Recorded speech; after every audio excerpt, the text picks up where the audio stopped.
That's not a fly. That's a mason bee. She's packing mud into the end of that straw. Let's watch and listen to her fly away in slow motion.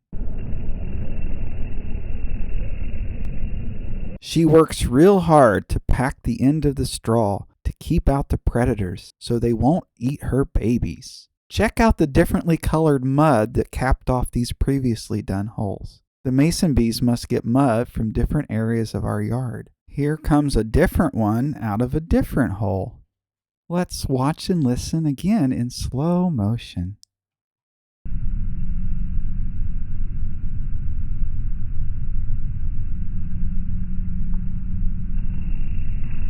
Mason bees are solitary bees. They're not like honeybees. They don't do a hive. They don't work together as a community. A single female lays eggs in a tube and provides food and provides mud separation and mud caps on the end. They work by themselves, although you'll see there's other mason bees around also working by themselves. Only the females do this. The males only live for a day or two and knock up the females, and then they die. And then they leave the females to do all the work for the next generation. Mason bees are really cool. They pretty much will not sting you. They're very gentle and chill and would only sting you if you like squeezed them in your hand, and then it would just barely hurt anyway. And they're good pollinators. I don't think mason bees get as much credit as the honeybees, but they ought to. Mason bees are cool. Okay, that one that left earlier is going to come back now. Let's listen and watch that in slow motion as well.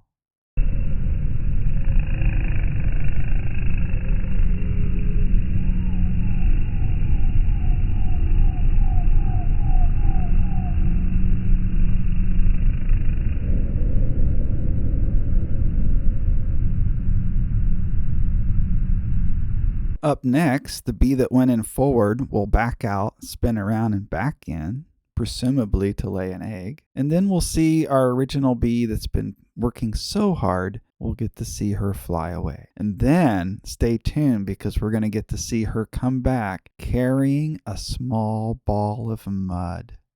Wow.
And now that she has that mud cap just right to protect her babies, it's off to start a new tube of babies. A mother's work is never done.